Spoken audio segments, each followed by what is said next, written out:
Hey everyone, and welcome back to the Beginner Guitar Academy podcast. I'm your host, Paul Andrews, and this week's episode, we are continuing our talk on major and minor blues progressions. So in last week's episode, we were discussing how to solo over a major blues progression.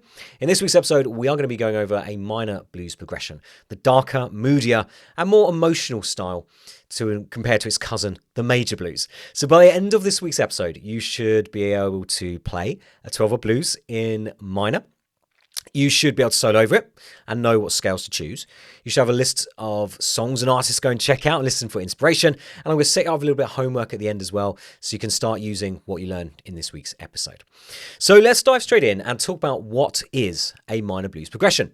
So a minor blues is still a 12-bar blues, but it's built for minor chords instead of dominant 7 chords. It has more of an emotional, say melancholy, darker, more dramatic sound compared to the major blues, because you're placing these dominant 7s, which are a mixture of major sound and minor sound, or notes, if you want to use the proper name. So there's our dominant 7 chord. Now we're using minor chords, so it's a lot darker sound, a lot sadder sound. So if I play a 12-bar blues in the key of A minor, all I'm going to do is swap out the dominant 7s with minor chords. This will be the first bar and second bar. And then we're dropping down. So now we're on the D minor for bars 5 and 6. Back up to the A for 7 and 8. Then we're going to E minor, 3, 4. D minor. And then back up to A. And we're going to finish with E minor on bar 12. So there's a minor blues in the key of A. Now, you may have heard when I was playing through that, it doesn't sound very bluesy. You know, dominant 7 chords just scream blues all day long. So to make that a little bit more interesting, make it a little bit more bluesy, you could swap out your minor chords for minor 7s. That's a common little variation.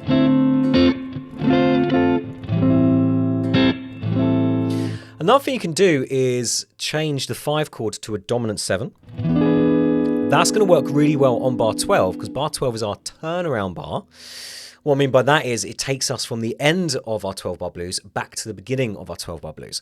And you're using dominant 7 chords that have a lot of tension. It sounds unresolved.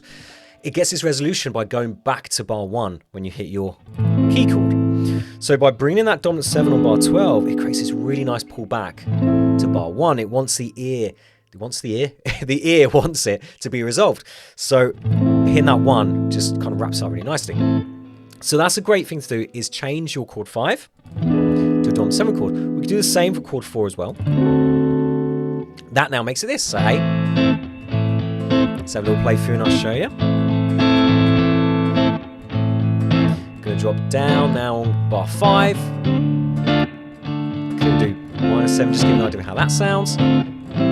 So 7, 8, like A minor 7. Now I'm going to do an E7, D7, A minor 7, back to E7. So I think you'll agree it sounds more blues-like now with those dominant 7s. They sound really cool.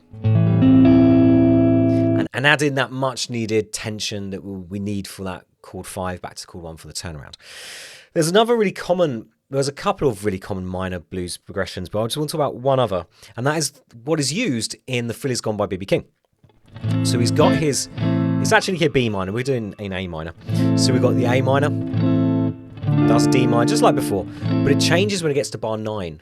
So it actually goes up half a step and goes to an F major 7, then E7, and then back to chord 1 again. So it adds in this lovely major 7. It's a 6th. I suppose it's like a flat 6. And then goes to our 5th chord, which makes it dominant. So that's a really nice variation of a minor blues. So let me quickly play that. So we've got the A minor.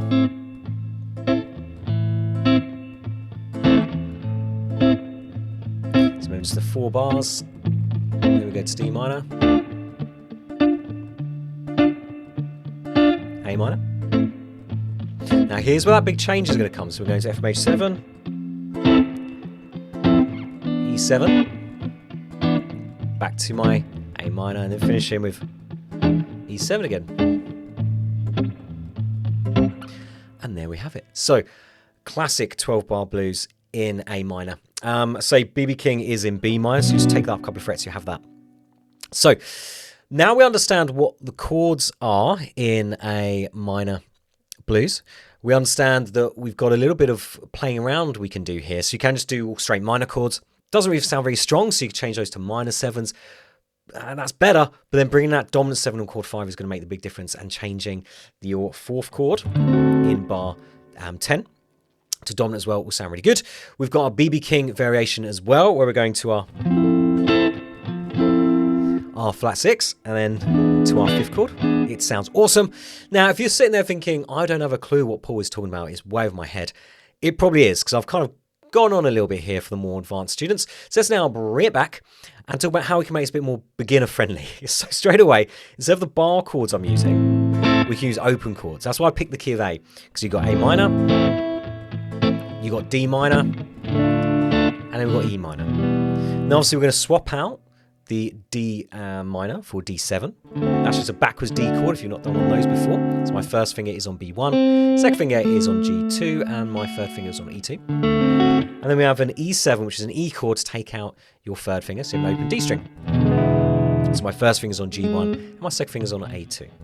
Now I should say, I'm recording this as a video, so if you want to check out the video version of the podcast, just head over to my YouTube channel. Go to beginnerguitaracademy.tv or head over to the show notes at bgapodcast.com/247. Now, that's just numbers, 247, not spelt out.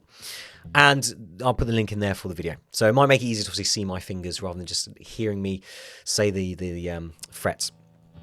So they're the chords we need. Just obviously start off and do our A minor.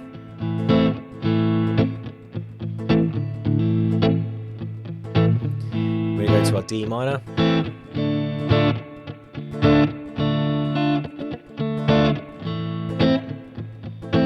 Okay, here we go now for E7, D7, A minor, E7 and back around. Now, to bring the F major 7, if you haven't done F major 7 as an open chord before, is a C, drop down fingers 2 and 3. So my first finger's on B1, second finger on G2, and third finger on D3. And remember, we just bring that in now just before we go to the chord 5. So that's now going to be on bar 9, bar 10 will be the E7, and bar 11 back to A minor, and bar 12 E7. So just quickly go for that just so you can see it in open position, get an idea of how it goes. So here's my A minor. I can make it again A minor 7 by taking my third finger. D minor. I can make that D minor 7 by barring the first finger across the B and E at fret 1. Back to A minor. Here we go for F major 7. E7. A minor. Back to E7.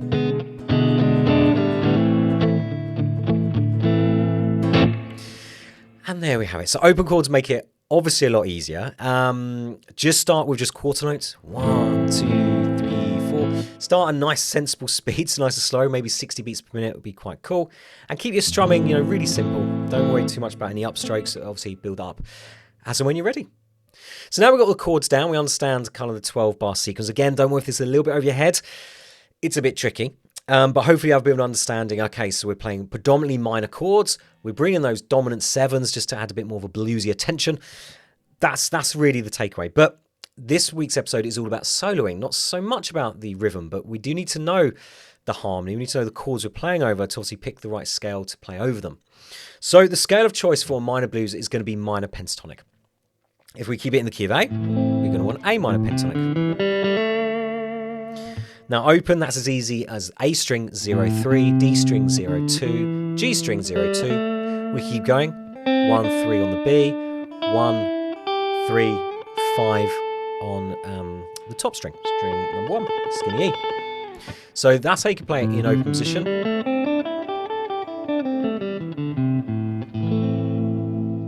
We also play at fret 5. I'm imagining you've come across that if you've started looking at lead improvisation. Minor pentatonic is kind of the first scale most people come up against because it's so easy to use. It sounds great. It's used in a lot of music. It's a go-to choice. And we're starting at fret 5. It goes 5-8 on string 6, then 5-7 on the A string, 5-7 on the D string, 5-7 on G string, 5-8 on the B, 5-8 on the toppy. And we can use that just to play over the whole of this chord progression. It's great, this shape as well, because it's movable. We can just move it backwards or forwards to different keys. Again, we're not going to go too much over that. It's brilliant. So as you're playing through this, things we want to really focus on is phrasing. So like bending up the 7th fret on the 3rd string, just up a half. Gives you a blues note, bend up a whole. It's just the go-to bend. Same on the B string and the E string, you bend those up. Whole steps as well. Bending's always going to sound good with blues because it's quite a vocal technique and really expressive. So it's always going to sound good on when you're kind of jamming over a blues track. So there's some great bending notes. Vibrato as well. So if you're staying on a note for a particular amount of time, give a bit of a wobble. That's going to give you a bit more energy. It's just going to sound really nice. And again, this gives that really nice feel. So there's some ideas you can really start now building up your phrasing. Sliding as well, from 5 to 7. Back from 7 to 5. Makes it nice and smooth. So that's how I want to start with solo over minor blues. Taking that minor pentatonic. Just take a few notes. Start trying to develop some phrases. Starting on the A notes and ending on the A notes because they're the key notes. So that's going to really be the note to start and end your phrase on. Now we've got 3 in this pattern. We've got fret 5 on the E string, the low E or string 6. We've got fret 5 as well on the top E. And we've got 7th fret on the D string. So if I take that D string note, see what I mean?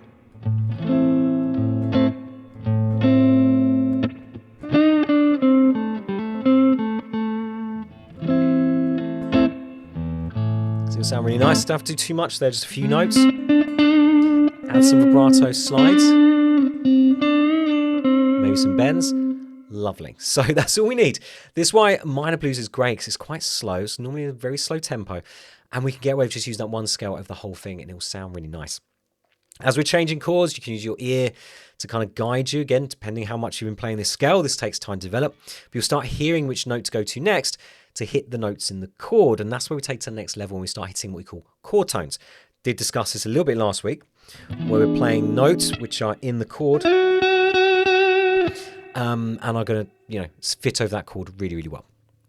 You've got a few options here where we can add in some more stuff, like the blues scale. Again, we talked a little bit about it last time as well. We're just adding in 6th fret on the A string, we're adding in 8th fret on the G string. And that gives it a lovely blues flavour, great for sliding in and out of, great for bending up to it as well.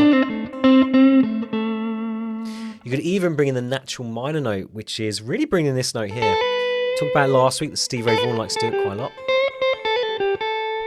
That's our B note. So you can bring that in on 7th fret of the E string and also 4th fret of the G string. So let me recap that because I feel like I went for that quite quickly then. So you got the minor pentatonic scale, A minor pentatonic all day long, you just play that. We can add in the blues note, which is played there, 6th fret on the A string, and played there, 8th fret on the G string. So you're just adding those 2 extra notes to your minor pentatonic scale. And we can add the B note to our minor pentatonic scale.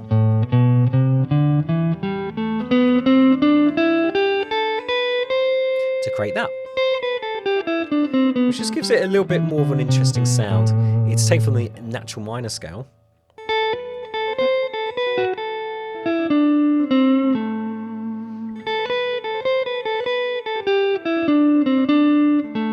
Just sounds a bit more interesting. So by adding that note, it gives it a bit more of a flavour and great for more of a melodic sound as well. So we've gone over how a minor blues is constructed. We've gone over how to solo over it, pretty much just minor pentatonic. Again, depending on the level, just start with that. Start with just a few notes. Play around with that, targeting those naming notes, the A note. Then start developing your phrasing with bends, with vibrato, with slides, and so on. And then even bringing in additional scales like the blues scale and the natural minor. We're not going to go any further than that today. I just want to leave you with that for the lead stuff. Now let's talk about some popular artists and some great song examples. So I already referenced it a minute ago, but B.B. King's The Thrill Is Gone is just fantastic.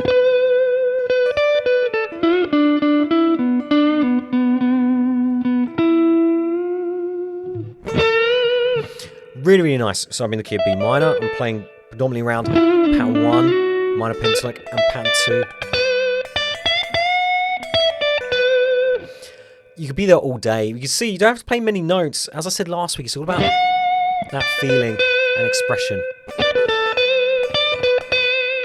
So check out that track, listen through it, and then see if you can start picking out some notes he's playing, that minor pentatonic scale, how he's playing them.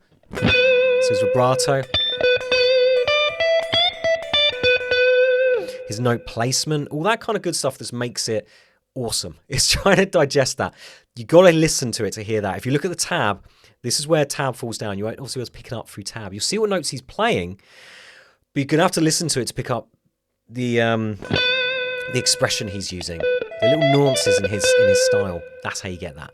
Still Got a Blues by Gary Moore is another great slow blues song. So minor blues.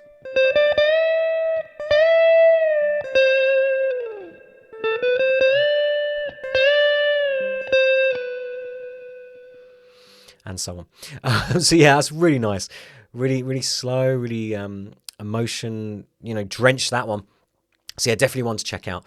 And then Tim Pan Alley by Stevie Vaughan talked a bit about this one the other week.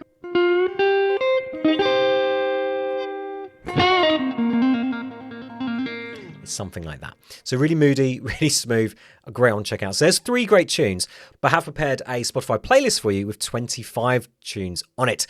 So go and check that out over on the show notes page at bjpodcast.com/247. I'll put a link there for the Spotify playlist. So go and check them out. Again, listen to those tracks and just try and digest what's going on in them. Trying to hear the style, trying to hear the phrasing. It's just listen to it and it will come. It just does take a little bit of time. Now, I did say at the beginning, I had a little bit of homework for you. And this week's homework, number 1, is to play the progression. So using A minor, we covered it earlier. So play those chords. If you've got a looper, awesome, record that or just get used to playing it. The reason always play it so you can start hearing it. You'll start anticipating the chordal changes and you'll be able to hear the chord. That's going to really add to your lead playing. If you know what you're playing over, be it the harmony, the chords, it's going to be a lot easier to play that solo that you want to play because you'll know what you're playing over. So yeah, get those chords under your fingers. Loop around it a few times, make sure you're happy with that. Then we want to practice our lead playing. So picking that A minor pentatonic scale, shape 1 at fret 5, if that means anything to you. If not, the scale I said earlier. And just get maybe a few notes, just 2 or 3 notes, and start trying to develop a little phrase. Then bring in the vibrato, bends, slides.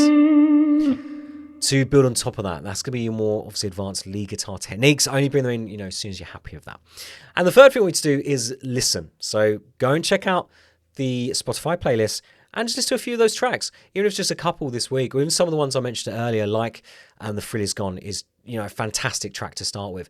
So listen to them. Try and pick out some of the phrases. Listen to how they are developing, what techniques they're using. Oh, that's a slide, that's a hammer-on, that's a bend. Or I really liked how you did that vibrato. B.B. King's really giving that that note. I wonder what sounds if I do that. That's that kind of idea. And then just try and obviously build up your ear to be able to hear that. So that is the mission for this week, guys. Hope you've enjoyed this week's episode. In the last couple of weeks, we've been talking about soloing over blues progressions. The one before that, we talked about major versus minor, all the way back in 245, that would have been, episode 245. So definitely check that out if you're new. You haven't checked out the previous ones, because these kind of, it's like a hat trick. It's like a trio of lessons. So go back to 245, and 246 is all about playing lead over your major blues progression. And obviously today's episode 247, we're talking about the minor blues progression. But there's a hell of a lot you can do just with one shape and a few minor chords. It's fantastic. So yes, it's a great place to start your lead playing or journey with the minor blues progression, so have some fun with that. If you enjoyed my teaching and you would like to work with me further, go and check out my online guitar school, beginnerguitaracademy.com. Currently, you can join for a 2-week trial just for $1. You have access to loads of songs, you have access to our 5-level system, you have access to a community of awesome students we have at Beginner Guitar Academy, and you have access to me. So you have coaching from me whenever you want. So you can just send me an audio, video, text. It's literally unlimited, which makes Beginner Guitar Academy, silly value for money. But don't take my word for it. Come and give it a try for $1 for 2 weeks. And I hopefully will welcome you to the Academy real soon. So guys, that is it for me this week. So remember, you've got the video version of this podcast as well as a Spotify playlist. You can find them over in the show notes at bjpodcast.com/247. But I say that is it for me this week. Next week, we'll talk about how to remember songs. It's a question that's come up quite a bit in the community of how do you remember songs? You know, you've played a song maybe a few months ago and now it's just gone. You've completely forgotten it. And when someone asks you to play a song, you play guitar, Paul, play us a tune, you think, oh no, I've forgotten every song I ever learned, which has happened to me before in the past. So it's basically tackle that next week, and I'm going to tell you how to get around that and how to start remembering these songs. So when someone says pick up the guitar and play me a tune, you've got a whole load of songs to play around with. When you go to next jam night, you can remember the tunes that you should be remembering. But all that is going to be next week, guys. Check that out. That'll be released next Friday. Until then, though, have a fantastic week. Keep practicing, and I'll chat to you next week for another episode.